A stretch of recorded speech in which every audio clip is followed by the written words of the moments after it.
Reggie here, your friendly neighborhood bodybuilder and comic book collector, and I want to welcome you to another one of my recordings.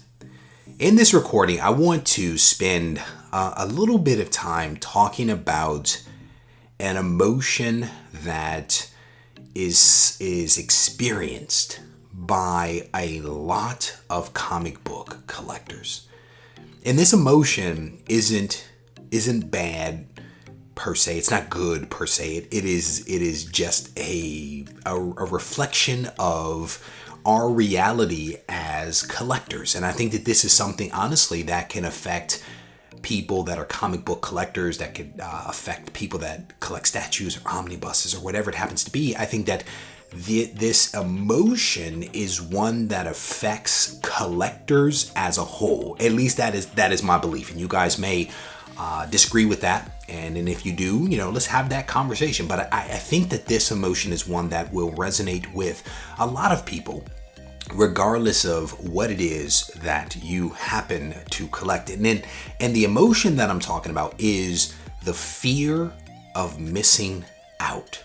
The fear of missing out is a very powerful emotion that is, again, something that is maybe at the core of being a collector, right? You don't want to miss it. You want to be a part of, something that you buy that goes up in value. You want to be part of the club. You want to be in the know. You want to be in it. You don't want to be on the outside looking in, right? So this fear of missing out is a motivator that I think, again, many of us know too well. And so over the course of this video, what I hope to do is to be able to talk about the fear of missing out and what it really means for us as a collector. And in anticipation of doing this recording, I actually did a really quick poll on the YouTube community tab for the channel. Did a really quick poll. And basically 80 some odd people responded to this poll that I put up a short while ago. And my question was a very, very, very broad question. It was, does the fear of missing out motivate you to make certain purchases? 48% of people said yes. 34% of people said sometimes, and only 18% said no. So there is no right or wrong answer with this question. It was really just an interesting question that I decided to pose this morning based upon a very, very brief exchange that I had with a subscriber that I talk with all the time. His question to me this morning really prompted and sparked my thoughts. And I was like, this is actually a topic that I have noodled on and had in the back of my mind, but really wasn't motivated to do. And sometimes, again, one subscriber can make a huge difference, right? Early morning, I was like, yeah, man, that's actually a great question. I'm going to blow this out into a video, right? And I don't think that was his intent, but that is the consequence of asking me a question. So this idea, this fear, this emotion, this fear of missing out is a powerful emotion. There is no doubt about that. And fear as a emotion itself is not bad, right? Fear is a powerful emotion that is designed to keep us safe, right? Fight or flight. I am afraid, so either I am going to run or we are going to battle it out. This is genuine human nature, right? So fear is not necessarily a bad thing because fear keeps us safe. But fear of missing out, to some degree or another, is very much like fear, right? Just straight raw fear. It is neither good nor bad. It depends upon the situation. It depends upon how we are using this emotion and or how someone might be manipulating. How they might be manipulating us through the fear of missing out.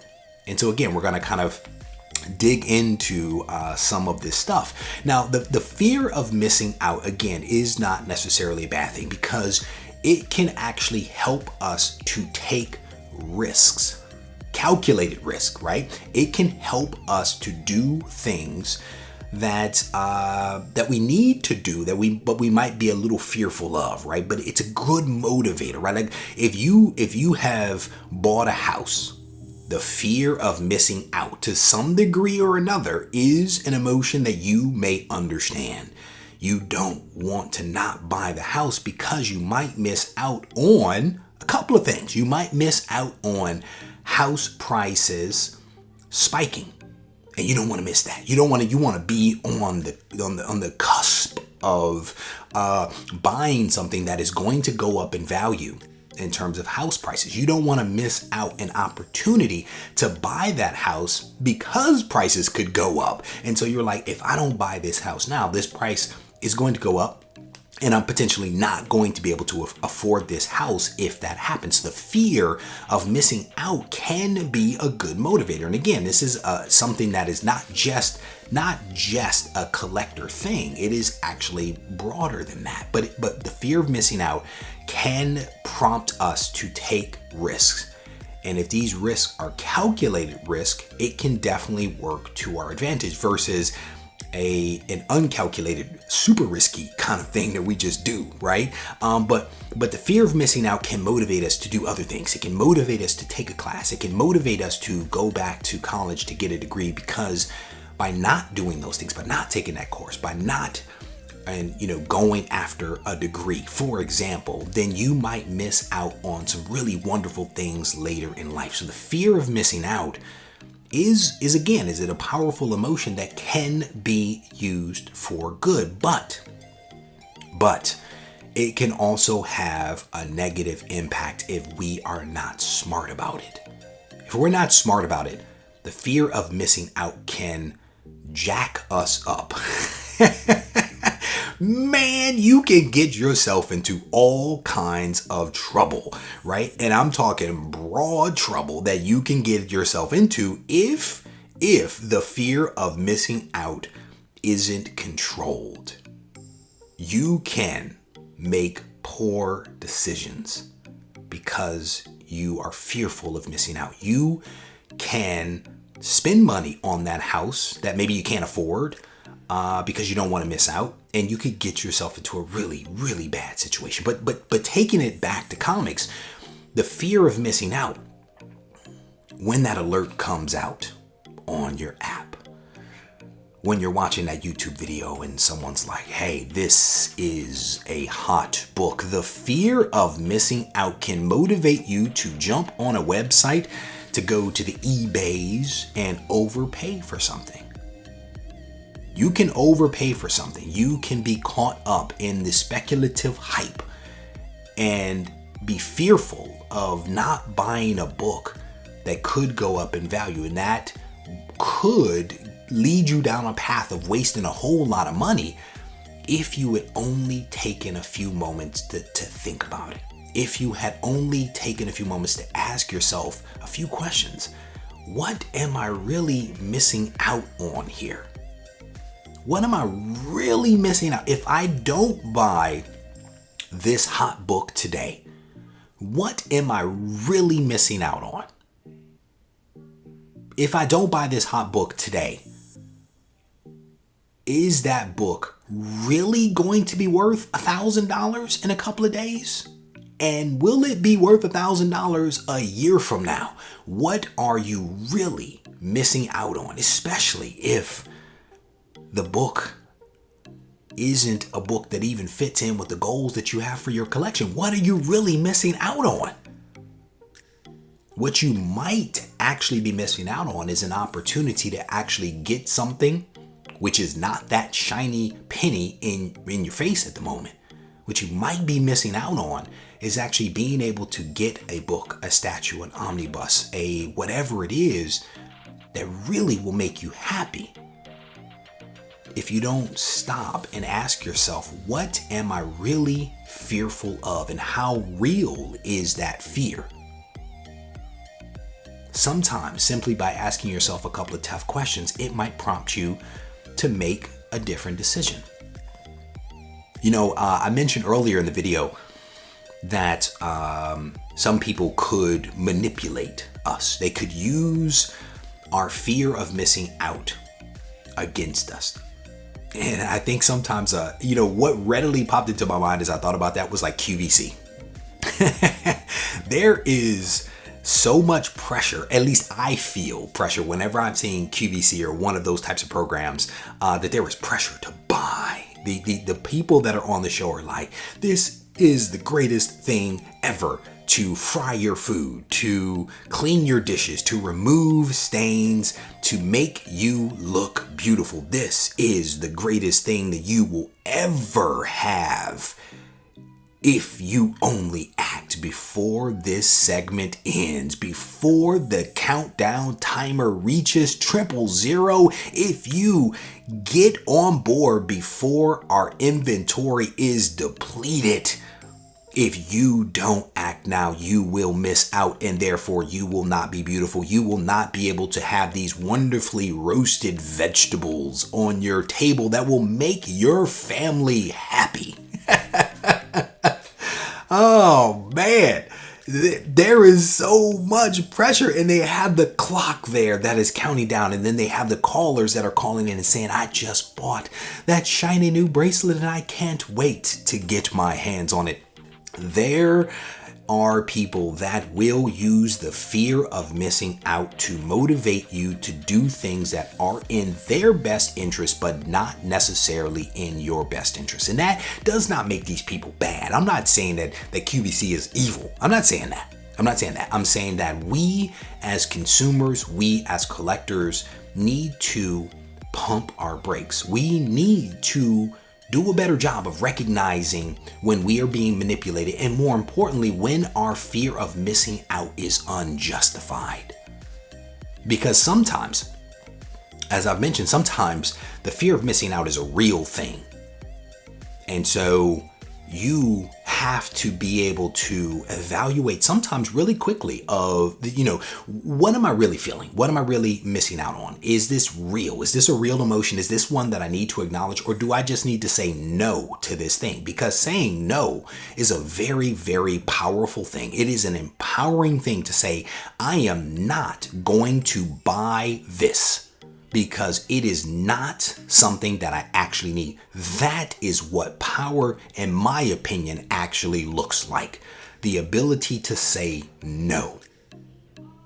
And that's why I talked previously in many, many other videos about goal setting, because if you have a goal and you have a plan for what you are trying to accomplish, it puts you in an empowering position where you can actually look at something and say, no, I am not going to do that because I have a goal for myself. And by doing this other thing, then it will not allow me to achieve my goal. And so you have found a way through goal setting, through having a plan, to evaluate your emotion of missing out. It gives you the ability to be empowered versus going with the emotion. And so let's say that this fear of missing out presents itself, and you have discovered that this is a real emotion. This is something that I actually need to act upon. If you take the time to pump your brakes and you come out on the other side where you have done your research, you have looked at this book and you were like, this book fits with my goals. It fits with what I am trying to accomplish with my collection. You have gone to your pricing guides and determined that the price of this book is one that makes sense. Pull the trigger.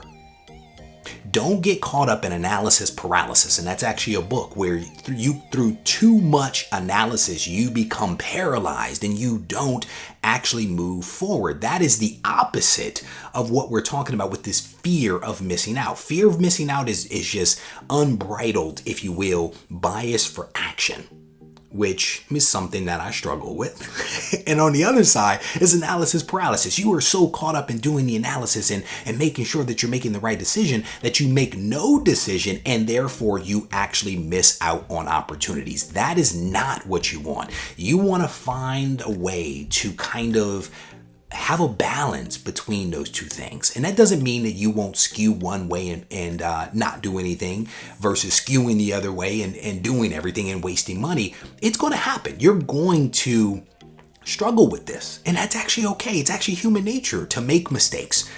But the goal is to get better. The goal is to learn from the things that we are doing. So take the time when you are feeling this angst, this fear of missing out, pump your brakes and ask yourself a couple of tough questions. What am I really missing out on? Is this something that I need to do? Does this book, does this purchase fit with my goals? Is there something larger that I am actually aiming for?